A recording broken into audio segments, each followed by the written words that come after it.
কেউ যদি নেশাদার দ্রব্য পান করে তাহলে তার 40 দিনের ইবাদত কবুল হবে না, একথা সত্য। রাসূল করিম সাল্লাল্লাহু আলাইহি ওয়াসাল্লাম বলেছেন, আল্লাহ বলেন, আল্লাহ সুবহানাহু ওয়া তাআলা হলো পবিত্র, ও অপবিত্র কোনো কিছু তিনি গ্রহণ করেন না। আল্লাহ সুবহানাহু ওয়া তাআলা বলছেন যে মানুষ যা খায় তা হারাম, মানুষ যা পান করে তা হারাম, মানুষ যা পরিধান করে আসে সেটাও হারামের টাকায় কেনা, ইবাদত কবুল হবে না। আমি আল্লাহ সুবহানাহু ওয়া তাআলা পবিত্র ও অপবিত্র কোনো কিছু আমি গ্রহণ করি না। এরপরও কাইয়িম রাহিমাহুল্লাহ তার বইয়ের মধ্যে লিখেছেন, মানুষ যদি হারাম উপার্জন করে তবুও তাকে সালাত আদায় করতে হবে। ওই লোক এখনই জেনা করেছে, সে বেশ্যালয় পতিতালয় থেকে বের হয়ে আসলো, তাই ও জেনা করেছে এজন্য ওর সালাত মাপ, এ কথা নয়। জেনা করলে ওকে সালাত আদায় করতে হবে। ওই লোক এখনই সুদি ব্যাংকে চাকরি করে, ওর পেট সুদে ভরপুর, তারপর ওকে সালাত আদায় করতে হবে। ও সুদ খায় এজন্য ওর ইবাদত কবুল হবে না, এজন্য সালাত ছেড়ে দেবে, এ কথা নয়। ওই পুলিশ এখনই টেবিলের নিচ দিয়ে ঘুষ নিল, তাই ওকে ঘুষ নেওয়ার জন্য সে তার ইবাদত কবুল হবে না, এজন্য সে নামাজ ছেড়ে দেবে, এ কথা নয়। ঘুষ খেলেও ওকে সালাত আদায় করতে হবে। একজন লোক আর একজন লোককে জবাই করে হত্যা করে দিল, আজানের নামাজের সময় হয়েছে, তাকে ওকে গোসল করে এসে সালাতে দাঁড়াতে হবে সালাত আদায় করার জন্য। ও মানুষ হত্যা করেছে তাই ওর সালাত মাফ, গুনহের কারণে, এই কথা নয়। সালাত আদায় করতেই হবে। কেন কেন সালাত এত গুরুত্বপূর্ণ?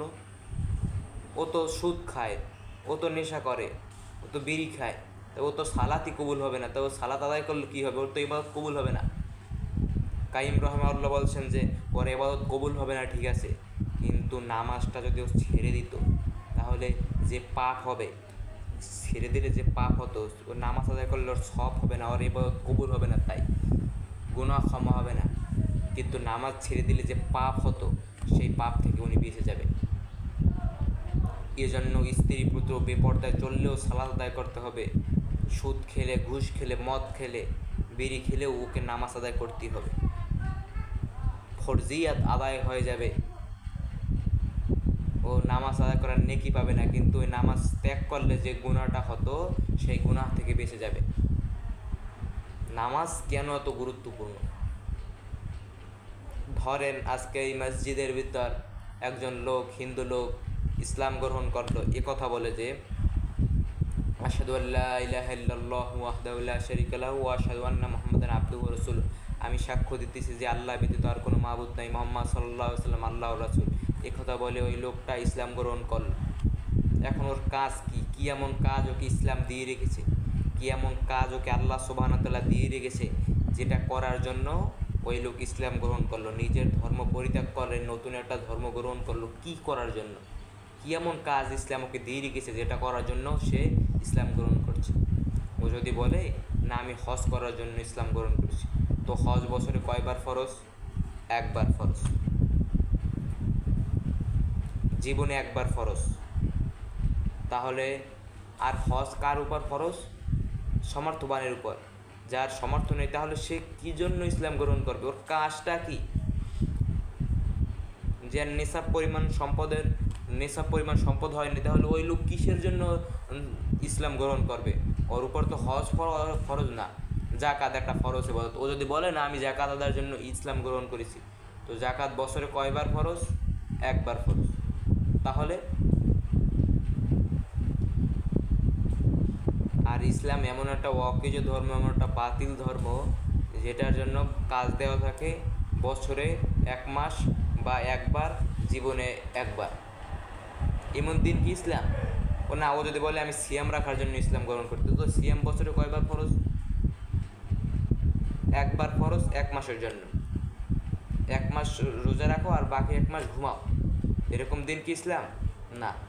ইসলাম মূলত মানুষ গ্রহণ করে বা গ্রহণ করা উচিত, আল্লাহ চায় মানুষ গ্রহণ করুক, এই জন্য যে দিনে রাতে 24 ঘন্টার মধ্যে অন্ততপক্ষে ইসলাম গ্রহণ করার পর তার সব সময়ের জন্য একটাই কাজ, 5 ওয়াক্ত সালাত, সব সময়ের জন্য, আর কোনো কাজ নেই। মানুষ যদি সালাত না আদায় করে তাহলে ওর মুসলমান থাকার কোনো প্রয়োজন নেই, কোনো প্রয়োজনের অবশিষ্ট থাকে না যে একজন মানুষ মুসলিম থাকবে আর সে সালাত আদায় করবে না। সালাত সালাতের জন্য কতটা গুরুত্ব দেওয়া হয়েছে যে আল্লাহ সুবহানাহু ওয়া তাআলা বলেছেন যে ইউনুস যদি মাছের পেটে আমি আল্লাহকে স্মরণ না করতো, কিয়ামত পর্যন্ত ইউনুসকে আমি মাছের পেটে রেখে দিতাম। নবীর ব্যাপারে কথা বলা হয়েছে যে মুসা আলাইহিস সালামকে আল্লাহ তাআলা বললেন যে আমি তোমাকে সব কিছু দিয়ে দিলাম, মুজিজা দিয়ে দিলাম, ভাইকে সঙ্গে দিলাম, জিহ্বা ঠিক করে দিলাম, এরপর আমি আল্লাহ তুমি আমাকে ভুলে যেও না। নবীদের দ্বারা তাকে স্মরণ করা চান তিনি। নামাজ কতটা গুরুত্বপূর্ণ, নামাজের জন্য যত বিধান দেওয়া হয়েছে আর কোনো কিছুর জন্য এত বিধান দেওয়া হয়নি। রমাদানের রোজা, সেহরি খাওয়ার জন্য পবিত্র থাকা জরুরি। অপবিত্র অবস্থায় স্ত্রীর সহবাস করা হয়ে গেছে, তারপর অপবিত্র এসে বসে আপনি সেহরি করতে পারবেন। তো ইফতার করার জন্য মসজিদ বানাতে হবে এরকম কোনো জরুরি কাজ নয়, বাসায় বই ইফতার করা যাবে। কিন্তু নামাজের জন্য পবিত্র হতে হবে, কেবলামুখী থাকতে হবে, ভালো জামাকাপড় পরিধান করতে হবে, সূরা থাকতে হবে, কোরআন তেলাওয়াত থাকতে হবে, তারপর নিজেদের জন্য কিছু দোয়া, রুকু, সিজদা, তাসবিহ, তাহলিল, সালাম, দুরূদ শরীফ, দোয়া মাসুরা, কত কিছু দিয়ে ভরপুর। এজন্য নামাজ প্রতিদিন 5 ওয়াক্ত বাধ্যতামূলক আদায় করতেই হবে। আল্লাহ সুবহানাহু